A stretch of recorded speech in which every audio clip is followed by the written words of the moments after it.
오늘 사도행전 16장 본문은 사도 바울이 두 번째 선교 여행에 있었던 일입니다. 이번 여행은 자신의 고향 길리기아 다소를 거쳐서 제1차 선교 지역이었던 갈라디아와 부르기아 지역의 성도들을 돌아보고 아시아 북쪽에 있는 비토니아라고 하는 지방에 가서 복음을 전하려고 하는 계획을 사도 바울이 세웠습니다. 그런데 무시아 지역에 왔을 때에 문제가 생겼습니다. 아시아권으로 가서 복음을 전하려고 했던 이 사도 바울의 발길을 막는 분이 있었습니다. 비토니아 아시아 지방으로 가려고 했을 때 성령이 이를 허락지 아니했습니다. 확실한 증거는 그날 밤에 하나님이 환상을 보여주었습니다. 이 환상을 본 곳은 아시아 지역이 아니라 유럽 지방인 마케도냐 지역에서 한 청년이 애타게 부르짖으며 바울을 향하여 손짓하면서 빨리 와서 우리를 좀 도와달라고 그런 환상을 하나님이 바울에게 보게 하십니다. 마게도냐 지역은 말씀드린 대로 아시아와 반대편에 있는 유럽 쪽에 있는 지역입니다. 사도 바울은 그쪽으로 갈 마음이 없었습니다. 계획도 없었습니다. 마게도냐에 가서 복음을 전하는 것은 생소한 뜻밖의 일이었습니다. 아까 말씀드린 대로 이번 여행은 아시아권을 중심으로 해서 복음을 전파하려고 했습니다. 그런데 하나님의 계획은 다른 곳에 있었습니다. 이사야 55장 8절에 여호와의 말씀에 내 생각은 너희 생각과 다르다. 내 길은 너희 길과 달라서 하늘이 땅보다 높음같이 내 길은 너희 길보다 높으며 너희의 생각보다 더 높으다. 높은 생각을 쫓아가면 높은 삶을 살고 낮은 생각을 쫓아가면 낮은 삶을 사는 겁니다. 바울은 성령의 인도하심에 자신의 계획을 접고 자신이 계획하고 생각해 보지도 않은 마게도냐 지방으로 방향을 틀어서 그곳으로 직행합니다. 오늘 이 말씀을 통해서 이 사건을 통해서 하나님이 우리들에게 말씀하시고자 한 어떤 교훈이 있습니다. 먼저 성령님의 인도를 받으라는 것입니다. 누구나 하나님의 인도를 받기를 다 원하고 있습니다. 누구든지 성령의 인도를 받기를 원하는 것이 기독교인들입니다. 여러분, 성령의 인도를 어떻게 할 수 있을까요? 우리의 생활 속에서 구체적으로 이것이 성령의 역사라고 단정 짓기가 그렇게 쉽지를 않아요.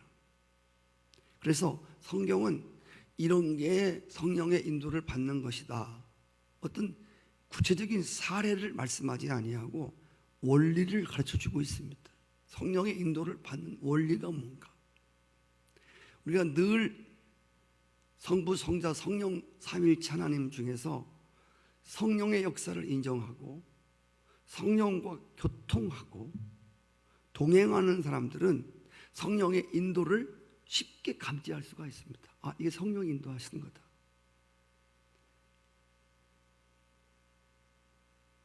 성령의 감동과 감화의 역사에 민감하기 위해서 영이 늘 깨어 있어야 됩니다. 우리 영이 늘 깨어 있어야 돼요. 육으로부터 오는 생각을 의존하지 않고 하나님께 순종하려고 하는 사람들은 성령님이 계시하시고 인도하심을 알아차릴 수가 있어요. 영적 생활을 사모하는 사람들은 육신을 쳐서 늘 복종시키고, 영적 생활을 사모하는 사람들은 성령의 일을 받을 수가 있고 알아차릴 수가 있고 감지할 수가 있어요. 영적으로 무뎌지면, 신앙생활을 같이 영적으로 무뎌지면 성령의 감동과 감화에 민감성이 없어지는 거예요. 그래서 오늘 이 성령의 역사를 따르면 영적 사람이 되는데, 교회를 다니지만 성령의 인도를 받지 않기 때문에 교회 안에 육적 성도들이 많다는 거예요. 성도 여러분, 바울이 아시아 지역으로 가려고 했던 계획은 죄된 계획이 아닙니다. 거기 가서 죄지려고 가는 게 아니에요. 아시아, 비투니아, 아시아 북쪽 지방으로부터 아시아를 쭉 훑어내리면서 전도하려고 했던 것입니다. 이거는 잘못된 계획이 아닙니다. 전도하려고 그러는데, 전도하려고 계획 세우는데 이게 약한 겁니까? 그러나 우리가 알아야 할 것은, 왜 전도하려고 그러는데 왜 성령이 막으십니까? 여기서 알아야 되는 것은, 복음을 전하는 건 똑같습니다. 그러나 중요한 건 동일하게 복음을 전하더라도 우선순위가 다를 수 있다는 것입니다. 만약에 이때에 사도 바울의 계획대로 아시아 비투니아 지방에서부터 아시아 지역에 복음이 증거됐더라면 아마도 세계의 역사의 판도가 달라졌을 것입니다. 아시는 대로 그때의 성령의 인도를 받아서 바울이 마게도냐 유럽 지역으로 가서 복음을 전했기 때문에 유럽 지방이 아시아 쪽보다 훨씬 문화와 문명이 발달하는 선진국이 되었습니다. 국가나 가정이나 개인이나 복음이 들어가면 정말 달라집니다. 할렐루야. 복음의 영향을 받으면 분명히 앞서갑니다. 하나님이 위에 계시듯 복음의 영향을 받으면 아래에 있지 않고 위에 있습니다. 꼴에 되지 않고 머리로 갑니다. 사도 바울이 전한 복음의 영향으로 한때는 전 유럽 지역이 복음화되기도 했습니다. 지금 우리가 알고 있는 스위스 저쪽에 심지어 터키 같은 것도 지금 기독교인이 2%도 안 되지만, 터키는 가보시면 알지만 옛날에 99.9%가 기독교인이었어요. 한때 유럽 전역이 기독교 전부 국가였습니다. 왜? 그쪽으로 사도 바울의 선교의 영향을 받아서 그 유럽 지역이 먼저 하나님을 받아들이게 되었단 말이에요. 빛을 받아들였어요. 어둠을 내쫓았습니다. 그리고 그들은 창조주를 왕으로 삼고 그분의 통치 아래 모든 나라를 운영했습니다. 그래서 어떤 나라보다도 유럽은 앞서가는 선진국이 되었고, 아까 말씀드린 대로 모든 사람들에게 귀감이 되는, 부러워하는 그런 유럽 지방이 되었단 말입니다. 지금은 점점 쇠퇴하고 있습니다. 아시는 대로 성령의 역사가 유럽에서 미국권으로 왔습니다. 그리고 미국에서 이제 마지막 아시아권으로 오게 됩니다. 나머지 미국도 지금 기독교가 쇠퇴해져 가고 있고, 시작했던 저쪽 유럽 지방, 영국 같은 곳에서 한국에 복음이 전달된 것이, 토마스 선교사는 영국에서 보낸 선교사입니다. 그들 때문에 우리가 복음을 받고 성령이 역사하게 되는 나라가 되었지만, 마지막은 하나님이 아시아를 통해서 전 세계를 복음화시키고 주님이 다시 오시는 마지막 성령의 역사가 있는 곳이 바로 이 아시아 지역입니다. 성도 여러분, 성령의 인도를 받으면 거기 하나님의 뜻이 나타나고 하나님이 하시려고 하는 일들을 만나게 됩니다. 성령의 인도를 받으면. 성령의 인도를 받는다고 해서 순풍에 돛단 듯이 평탄한 일만 있는 것은 아닙니다. 우리가 노래를 부를 때 찬송가에 보면 꽃이 피는 언덕이나 험한 골짜기라도 주의 인도하심을 따른다는 그런 찬송가가 있지 않습니까? 성령의 인도하심을 받아도 꽃밭을 걸어갈 때도 있고, 굴을 지날 때도 있고, 험한 골짜기를 지날 때도 있습니다. 극심한 고난과 환난을 만날 수도 있습니다. 그럼에도 불구하고 성령님의 인도를 받으면, 첫째, 어려운 가운데서도 마음이 평안하고 안정이 됩니다. 성령의 인도를 받으면 특별히 하나가 뭐냐면 마음이 편안해져요. 상황은 어려운데 마음이 편안해. 잘 보세요. 환경은 좋은데 마음이 안 편한 거야. 여러분 둘 중에 뭘 선택하시겠습니까? 우리 김민주 집사님, 환경은 너무 좋은데 마음은 너무 안 편해. 근데 환경은 너무 안 좋은데 마음이 평안해. 둘 중에 하나만 택해봐. 어떤 걸 택하시겠어요? 진짜? 네. 돈이 안 벌려도? 네. 여러분 인생을 사실 만큼 하셨잖아요.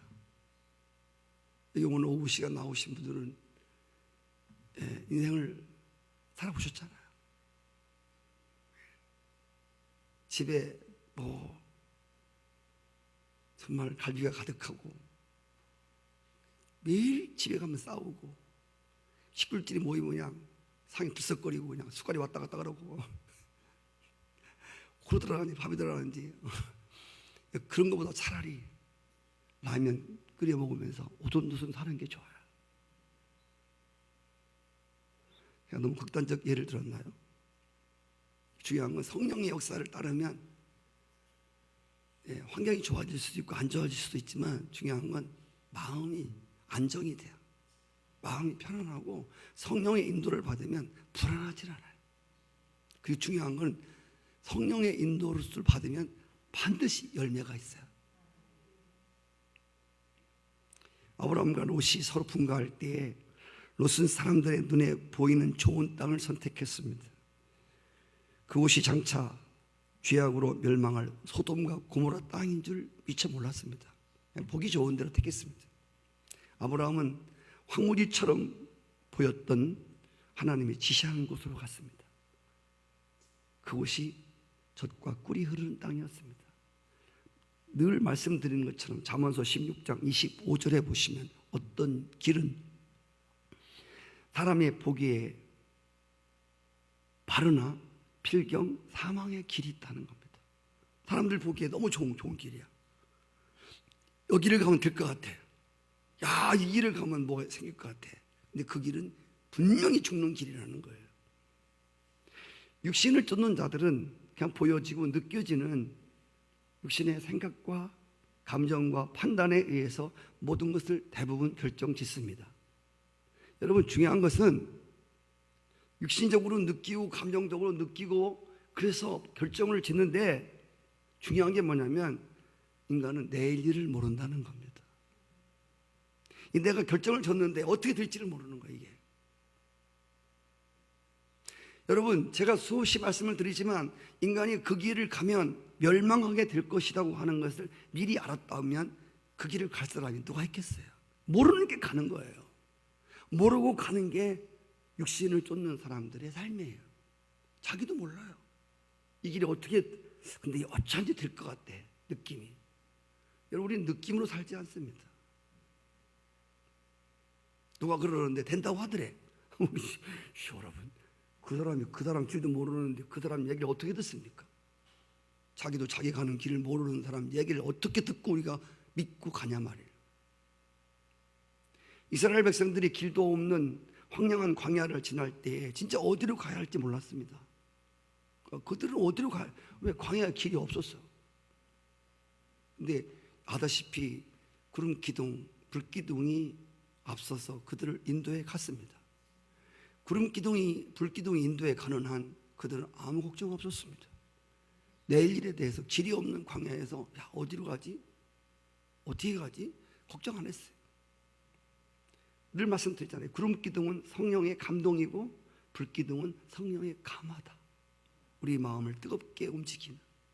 잘 들으십시오. 성령의 인도는 겉에서 일어나는 현상이 아닙니다. 육신의 생각이나 이게 아니고 성령의 역사는 우리의 마음 깊은 곳에서 일어나는 거예요. 성령의 감동은 우리 깊은 곳에서 오는 거예요. 그래서 우리가 성령의 감동과 감화에 막히지 않는 삶을 살면 언제든지 수시로 때때로 성령의 감동과 감화에 따라 살아갈 수가 있습니다.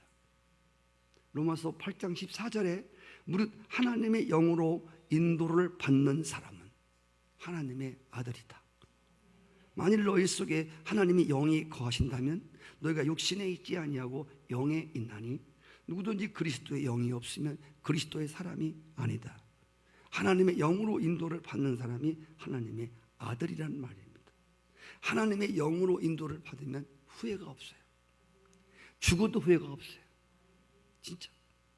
그래서 우리가 날마다 성령의 인도를 받기 위해서는 하나님과 원수가 되고 하나님의 법에 굴복치도 아니하고 하나님을 기쁘시게도 할 수 없는 육신의 소욕들을 날마다 쳐서 복종시키는 게 이렇게 중요한 거예요. 예수를 믿고 성령이 우리 안에 거함에도 불구하고 우리가 늘 성령을 거절하고 성령의 역사에 민감하지 못하니까 늘 육신으로 살아왔던 것에 우리는 너무 익숙해져 있습니다. 그래서 우리는 익숙해진 대로 사는 사람들이 많아요. 육으로 사는 게 익숙해져 있어서 성령의 인도를 받지 못하는 사람들이 교회 안에 그렇게 많습니다. 그래서 성령의 인도를 받기 위해서는 육신에 익숙한 대로 살지 말아야 됩니다.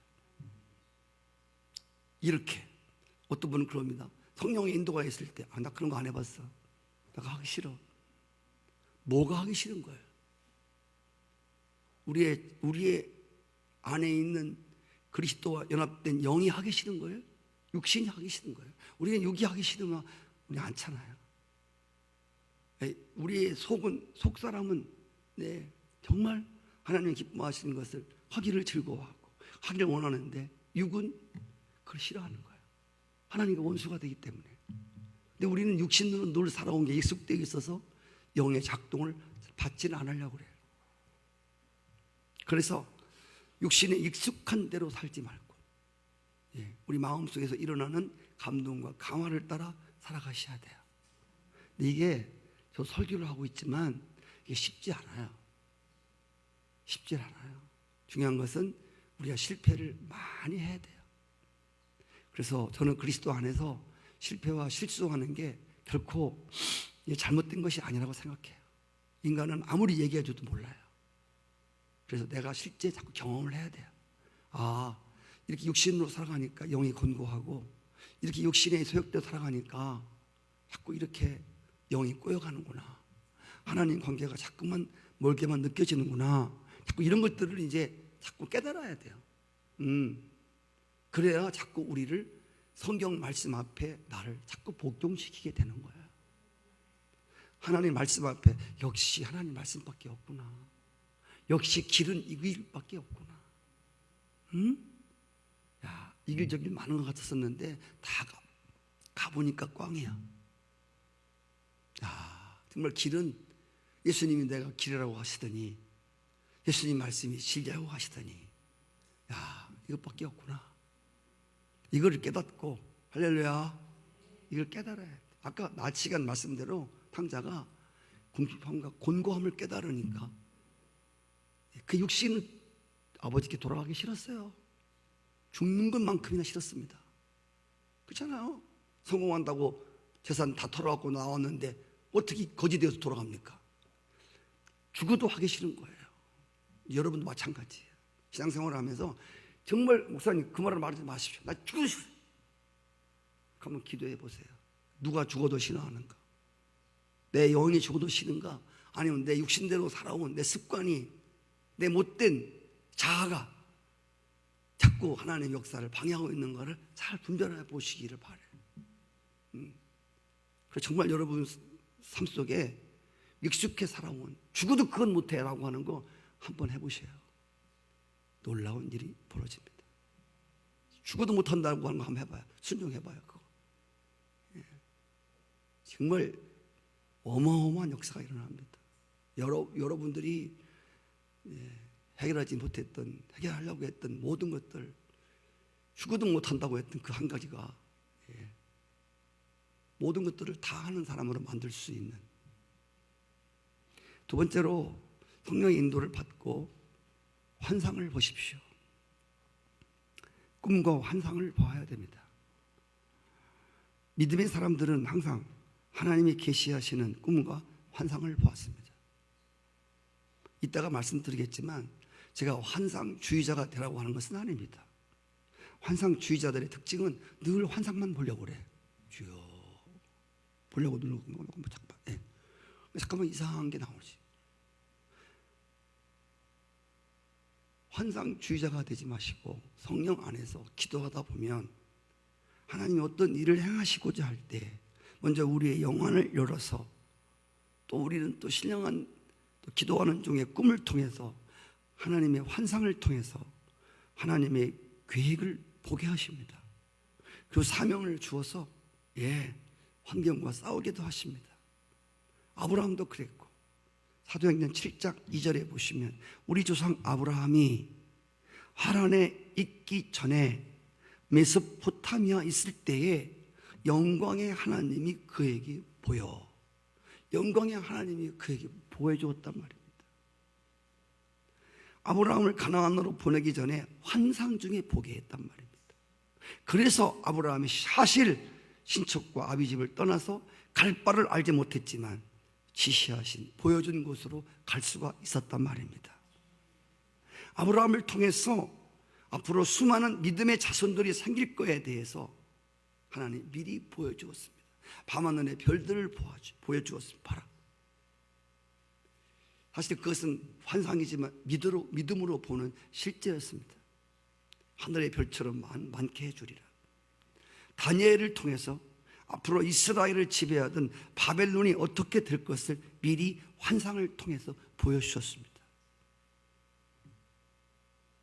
저는 가끔씩 우리 성도님들이 목사님 꿈을 꿨는데요, 무슨 꿈이에요? 라고 저한테 물을 때가 있어요. 제가 모든 꿈을 풀이하는 꿈쟁이는 아니지만 탁 들어보면 대부분 알 수가 있어요. 성령으로 말미암아 제가 뭐 꿈을 연구한 사람도 아닌데 탁 들어보면 저 영적으로 무슨 뜻이 들어있구나, 앞으로 저 사람에게 어떤 일이 벌어지겠구나, 이런 것들을 제가 알 수가 있어요. 저도 하나님이 꿈을 통해서, 저 잘 꿈 안 꿔요. 꿈을 통해서 또 어떤 때 환상을 통해서 분명히 보게 하세요. 분명히 말씀하시는 것들이 있어요. 이렇게 미리미리 환상을 보여주시고 계시하시고 또 때때로는 주의 음성도 듣게 하십니다.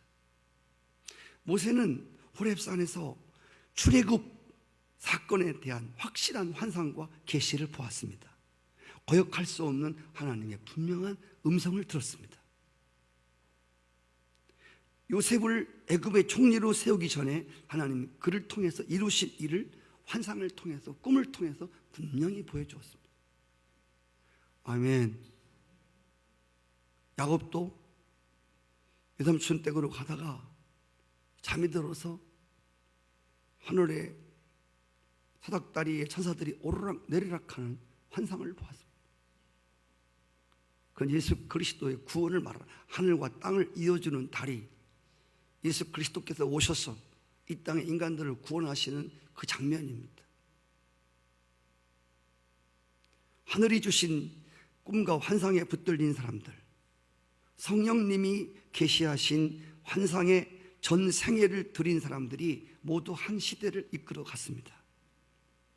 하나님은 베드로를 이제 이방 지역으로 이방 사람들에게 복음이 전파되려고 했을 때 고넬료 집에, 사도행전 10장에 고넬료 10장은 이방인들에게 처음 복음이 전파되어지는 아주 중요한 계기입니다. 고넬료라고 하는 집에 유대인 베드로를 보낼 때에 하나님이 베드로에게 환상을 보게 하셨습니다. 유대인들은 아침 새벽 기도 말씀과 같이 사마리아인들과 상종하지 않았습니다. 이방인들과 상종하지 않았습니다. 근데 하나님이 베드로가 기도하는데, 꿈을 꾸는데 하늘에서 보자기가 내려오는 거예요. 그 보자기 속에 많은 동물들이 있는 거예요. 그 동물들이 부정한 동물들이에요. 그런데 주님이 음성이 들려오는데, 보자기에 막 짐승 막 내려오는데 음성이 들려오는 거야. 잡아먹어라. 나 개고기 안 먹어요. 안 먹어봤어요. 내가 깨끗다 하는 걸 네가 왜 더럽다 하느냐. 근데 거기 나오는 보자기에 있는 사람들이 다 유대인들이 부정하게 여기는 사람들이거든요. 잡아먹으라는 얘기는 뜯어먹으라는 식인종이 되라는 뜻이 아니고 복음으로 그들을 점령하라는 뜻입니다. 이 환상을 보고 베드로가 자신 있게 환상에 붙들려서 고넬료의 집에 가서 복음을 전합니다. 거기에 성령이 놀랍게 임합니다. 여러분 잘 보세요. 성령의 인도를 받은, 성령의 계시를 따라가면 거기 성령의 역사가 임합니다. 바울도 그랬습니다. 밤에 환상을 바울에게 보여주었습니다. 마게도냐 사람 하나가 서서 마게도냐로 건너와서 우리를 도와달라고 급히 사도 바울을 부릅니다. 다른 사람을 부르는 게 아니고 자기를 부른다고 하는 것을 꿈에도 느끼는 겁니다. 네가 와야 된다. 내가 와라. 네가 와서 나를 좀 도와줘. 우리 영혼을 건져줘. 바울이 이 환상을 보는 순간에 왜 하나님이 아시아 선교를 막았는지를 알게 되었습니다. 아시아에 가서 복음을 전하지 말라는 게 아닙니다. 지금 그쪽이 우선이라는 겁니다. 복음 전하는 건 죄가 아닙니다. 여러분, 이런 일도 죄도 아니고, 가정 일을 돌보는 것도 죄도 아니고, 하나님 앞에 예배 드리는 것도 죄가 아닙니다. 중요한 거는 우선순위가 어디냐는 것입니다. 아멘. 여러분, 이 일 해도 되고 저 일 해도 돼요. 그러나 중요한 건 어떤 것이 우선순위를 두냐는 거예요. 아시아에 가서 복음을 전하든 어디 가서 복음을 전하든 복음 전하면 될 거 아닙니까? 근데 오늘 말씀은 성령이 아시아를 막아놓고 유럽으로 가게 모는 거예요. 왜? 그쪽이 더 급하다는 거예요. 그래서 날이 새기가 무섭게 바울 일행은 항구로 가서 빌립보 성을 향해서 가는 배를 탔습니다. 빌립보는 마게도냐 들어가는 첫 번째 성읍입니다. 여러분, 믿음의 사람들은 주께서 보여주신 환상과 계시에 지체하지 않았습니다. 지체치 않았습니다. 바로 갔습니다. 아브라함도 하나님이 말씀하실 때 음성을 듣고 환상을 보고 바로 옮겼습니다. 기도해보고 쉬었다 가는 게 아니라 즉시 지체치 않고 행동으로 옮겼습니다. 일찍이 구약 요엘 선지자를 통해서 하나님이 이런 말씀을 하셨습니다. 요엘에서 2장 28절. 그 후에 내가 내 영을 만민에게 부어주리니 너희 자녀들이 장래의 일을 말할 것이고 너희 늙은이들은 꿈을 꾸고 너희 젊은이는 이상을 볼 것이다. 그때에 내가 또 내 영을 남종과 여종들에게 부어줄 것이다. 그 후에 예수 그리스도와 십자가에 못 박힌 후에 인간이 하나님의 영에 잠기게 될 때 여러 가지 현상이 일어나는데, 오늘 말씀에 보면 환상을 보며 꿈을 꾸며 사람들의 이성으로 지식으로 이해할 수 없는 언어와 생각과 음성을 듣게 된다는 것입니다. 성령님이, 하나님이 하는 걸 어떻게 인간의 좁은 생각으로 다 알 수가 있겠습니까? 하나님의 역사하심을 어떻게 우리의 좁은 지식으로 다 어떻게 이해가 되겠습니까? 늘 그러죠. 하나님이 천지를 구상하시고 창조하신 분인데 인간의 최고 뇌 박사라는 사람도 인간의 머리를 아직도 이해하지 못하는 부분이 아직도 많다는데, 그래서 여기 의사가 계시니 모르겠지만 의사들은 자신들이 알지 못하는 것을 영어로 이건 하나님만 아는 거다.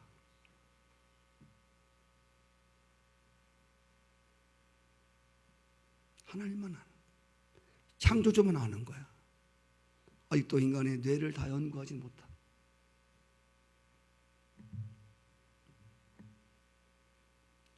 하나님만 아는.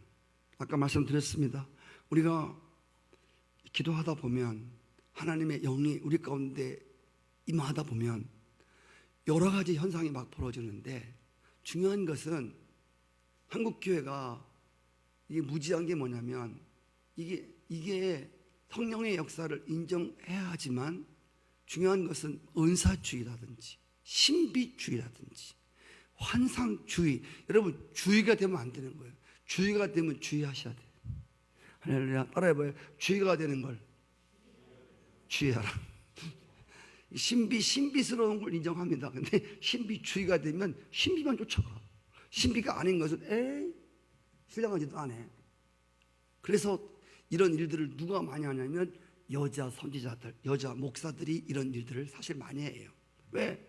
그들이 기도를 더 많이 하는지 모르겠지만 성경을 보고 체계적으로 말씀을 배우는 게 아니라 그쪽으로만 파가지고 신비한 쪽으로만 교인들을 물어붙이는 거예요. 내가 기도하는데 뭐가 보였어? 물론 기도할 때 보이기도 합니다. 맨날 본대, 맨날 뭘 봤대. 네. 그리고 답이 그거예요. 봤어? 들었어? 네. 여러분 솔직히 말씀드려서 듣는 것도 물론 하나님의 음성이 들려와요. 저는 그 거부하지 않아요. 저도 느끼니까요. 근데 그보다 확실하게 들려오는 거는 성경 말씀이 들려와야 돼. 들려오는 건 잘 분별을 하셔야 돼. 그래서 지도자들이 성령의 역사에 분별의 영이 있어야 돼요. 저도 분별의 영이 있다고 하지만 성도들을 양육할 때 이걸 자꾸 잃어버릴 때가 있어요. 육이 발동할 때가 있어요. 실수를 많이 저질렀지만 여러분 그래서 이게 환상주의자가 되면 안 돼. 신비주의자가 되면 그쪽으로만 가는 거야. 은사주의? 그 사람은 다른 건 필요 없어. 오직 은사야. 은사 충만. 성령 충만을 은사 충만으로만 붙이는 거야. 전부 다 은사야. 은사가 있어요. 그러나 성경의 일부에 불과하다 말해. 아멘. 병 고치는 것도 있어요. 근데 이 병 고치는 것이 마치 기독교인 것처럼 생각하면 안 된다 말입니다. 이런 것들은 얼마든지 잘못된 적이 많고 지금도 마찬가지고 자꾸 뭘 보려고 했었고 그것만이 무엇이 다인 줄 알고. 여러분 성령의 역사는 인간이 생각하지 못하는 많은 일들을 자아내지만 성령은 혼란스럽지 않은 영입니다. 잘 들으세요. 성령님은 인격의 영이십니다. 성령은 질서의 영이십니다. 성령은 절제의 영이십니다. 성령은 고집스러운 영이 아닙니다. 성령은 고집인 게 아닙니다. 박박거리고. 성령은 사랑의 열매, 성령의 열매 있지 않습니까? 네. 성령 하는데 막 그냥 인상 쓰고 막 아니야. 네. 성령은 화평의 영입니다. 할렐루야. 성령 받았다고 하면서 매일 불화하고 매일 싸우고 그건 아닙니다. 자, 이렇게 성령의 인도를 받으라. 두 번째, 성령의 계시를 통해서 꿈과 환상을 보고 순종해라. 세 번째 마지막으로는 따라해 볼까요? 기도의 동역자를 찾으라. 여러분 신앙생활을 잘하려면, 목회를 잘하려면, 선교사가 훌륭하게 잘 선교를 감당하려면 기도의 동역자를 만나야 됩니다. 오스왈드 스미스라는 목사님이 계십니다. 오스왈드 스미스님 돌아가셨지만 그분이 그런 말을 했습니다. 우리가 단순히 일할 때는 사람이 일하지만 사람이 기도할 때는 하나님이 일하신다. 아멘. 우리가 단순히 일할 때는 그냥 사람이 일하는 것 뿐이지만 사람이 기도하면 하나님이 일을 하신다. 바울은 기도함으로 개척지를 찾았고 가는 곳마다 기도하는 동역자들을 만났습니다. 성령의 인도를 받고 가니까 벌써 하나님이 예비한 종들이 기다리고 있었습니다. 여러분 끼리끼리 모인다는 말 들어봤어요? 말쟁이들은 말쟁이끼리 모여요. 늘 그래요. 회방자는 꼭 회방자끼리 모이더라고요. 불평하는 사람들은요 꼭 불평하는 사람끼리 만나더라고요. 그 참 희한해요. 같이 행동합니다. 기독군들은 기독군들끼리 또 모입니다. 아멘. 오늘 사도행전 16장 13절 14절 보면 거기 두아디라에 갔다가 강가에 사도 바울이 기도하러 갔다가 기도하는 사람을 만났습니다. 시작.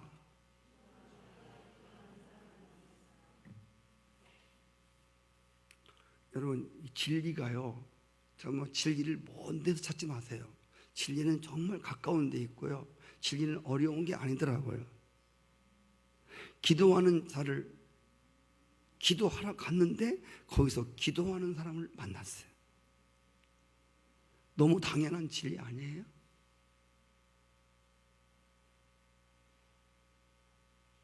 순종해서 가면 거기서 순종하는 사람을 만납니다. 안식일에 우리가 기도처가 있는가 하여 문 밖 강가에 나가 거기 앉아서 모인 여자들에게 말하더니 두하디라 성의 자주장사로서 하나님을 공경하는 누디아라 하는 한 여자가 들었는데 주께서 그 마음을 열어 바울의 말에 청종케 하셨다. 아멘. 바울이 빌립보에서 교회를 세우는데 결정적 역할을 한 분이 바로 이 루디아라는 여인, 옷감 장사하는 여인입니다.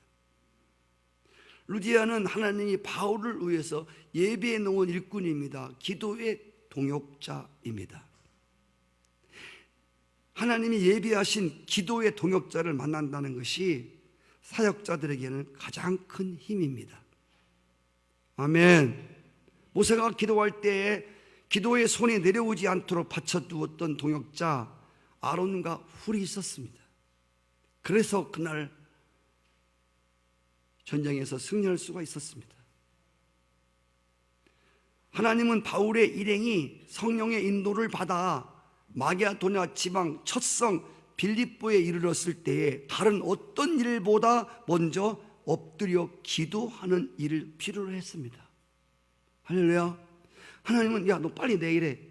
하나님은 다른 빠른 일을 시키지 아니하고 어떤 것보다 성령이 기도하는 것을 필요로 했단 말입니다. 하나님이 급하신 것은요, 하나님 일을 막 하는 게 아니에요. 한번 따라해 보세요. 일보다 기도가 더 우선이다. 하나님의 일이 우선이 아니에요. 사역이 우선이 아니라 기도가 우선이에요. 우리가 사역에 어려움을 당하고 사역에 실패하는 이유 중에 한 가지가 기도가 충분하지 못하기 때문에 그래요. 기도 준비가 안 됐기 때문에 마게도냐를 들어가려면 빌립보가 첫 성읍입니다. 이 성 마게도냐를 복음으로 열 때 기도로 열었습니다. 그리고 그 문을 닫고 갈 때 기도로 문을 닫았습니다. 한번 따라해 볼까요? 기도로 문을 열고 기도로 문을 닫으라. 제가 문을 기도로 닫는다는 말이 무슨 뜻인지를 알게 되었어요. 교회도 마찬가지. 들어오는 데는 많이 들어오는데 나가는 구멍 열려있으면 소용이 없어. 제가 중부 기도할 때 주여 나가는 문을 막아주십시오.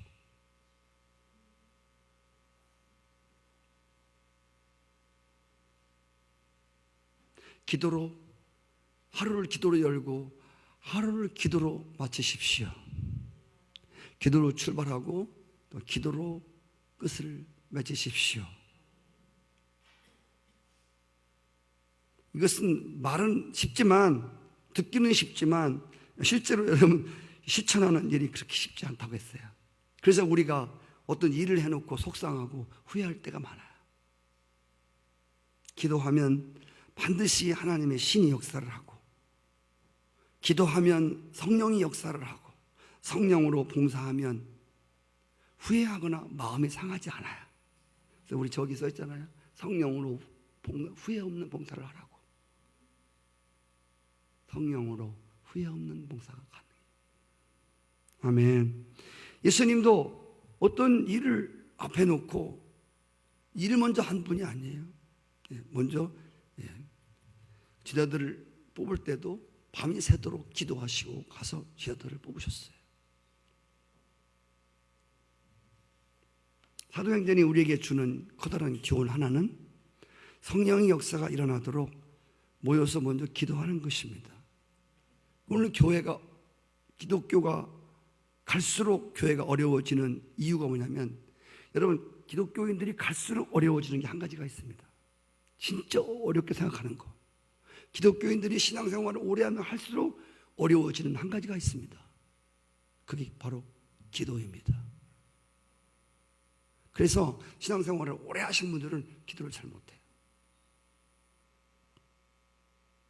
기도가 굉장히 어려워져요.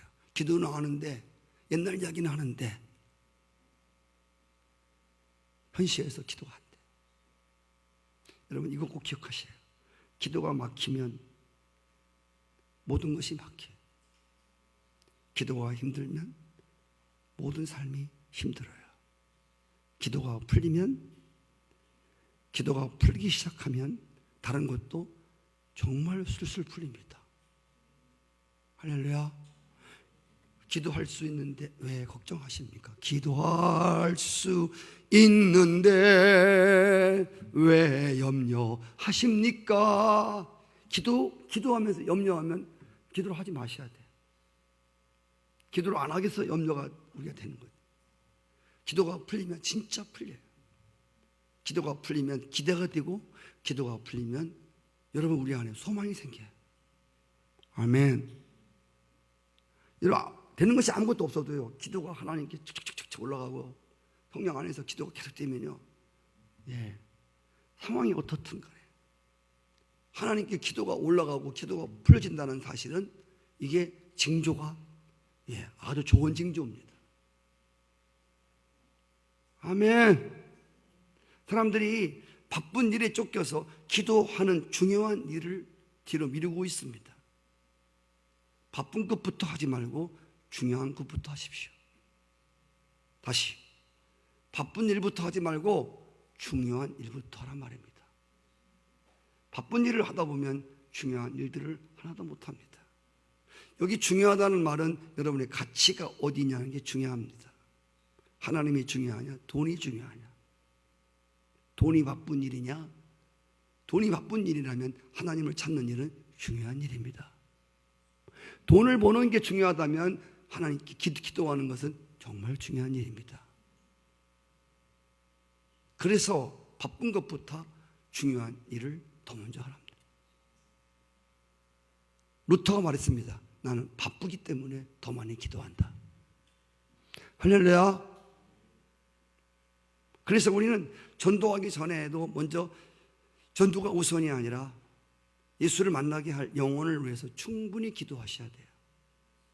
그리고 중요한 것은 기도의 동역자들을 중요시 여기십시오. 보이지 않는 곳에서 여러분 영혼을 위해서 기도하는 사람들을 정말 중요시 여기십시오. 아멘. 진짜 나를 위하는 사람은 내 영혼을 놓고 기도하는 사람입니다.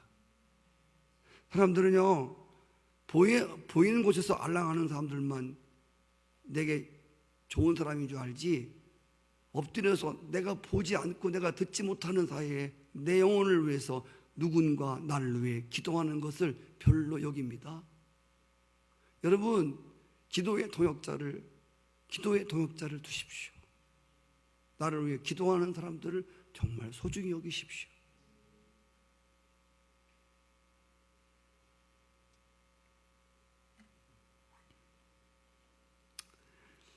말씀을 마치겠습니다. 사도 바울이 본 환상은 마게도냐 청년 하나가 긴급하게 와서 빨리 우리를 건져달라는 것입니다. 빨리 와서. 그래서 사도 바울은 다 제쳐놓고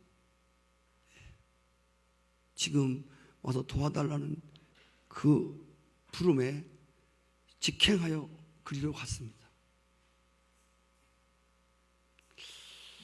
이런 얘기하고 마치겠습니다. 어떤 사람이 낚시하러 갔습니다. 그 어린 아들을 하나 데리고 갔습니다. 바다 낚시인데 물이 쫙 빠져서 물이 나간 평범한 바위 위에다가 어린 아기를 두고 아빠가 고기를 잡으러 나갔습니다. 고기를 따라 이리저리 옮기다가 아이와 너무 먼 곳까지 왔습니다.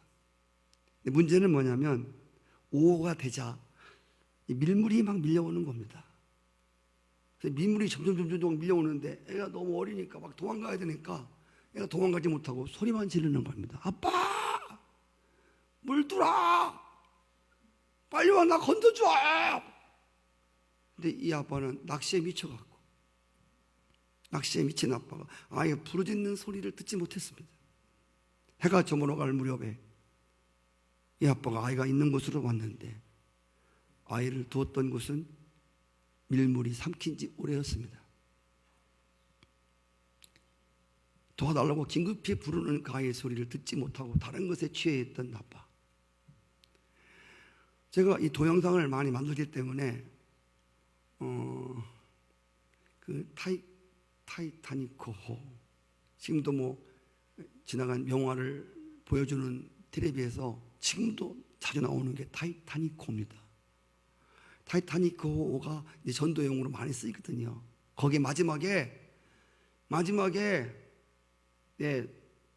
몇 사람 배 옮겨가고 나머지는 막 널빤히 붙들고 있고 그 추운 바다에서 구조 배가 오기를 기다립니다. 근데 그 구조 배가 너무 늦게 온 거예요. 그래서 여러분 그 영화 보셨지 않습니까? 거기 배에서 플래시를 비추면서 거기 산 사람 없어요? 어디 말 좀 해봐요. 고요해. 거기서 놀라운 장면 하나가 나오는데 그게 뭐냐면 자기들끼리 말하는데 우리가 너무 늦게 왔다. 여러분 그들이 죽어가면서 얼마나 아우성쳤겠습니까? 빨리 와서 우리 살려달라고. 사람 없습니까? 도와주세요. 너무 늦게 갔습니다. 다 죽었습니다. 오늘 건너와서 나를 도와주십시오. 사도 바울에게 당신이 꼭 와줘야 됩니다. 혹시 여러분 우리 주변에서 그렇게 부르짖는 소리를 듣지 못하시는지, 우리 주변에 있는 영혼들이 당신이 꼭 와서 나한테 복음을 전해서 우리를 구원해달라고. 지금도 수없이 많은 영혼들이 여러분을 향해서 건너와서 나를 도와달라고 하는 구조 요청을 하시는 이 영혼의 울부짖는 소리를 들으시고 사도 바울이 성령의 인도를 받아 하나님이 보여준 계시를 따라 즉시 가서 유럽 지형에 복음을 전하여 많은 영혼들을 깨어나게 하신 것처럼 여러분도 오늘 빨리 와서 도우라고 하는 그들의 울부짖은 소리가 여러분 귀에 들려오는, 그리고 순종하셔서 여러분을 통해서 하나님이 놀라운 일들을 행하시는 그러한 아름다운 도구가 되시기를 축복합니다. 찬송 한 장 부르고요 마지막 기도하겠습니다.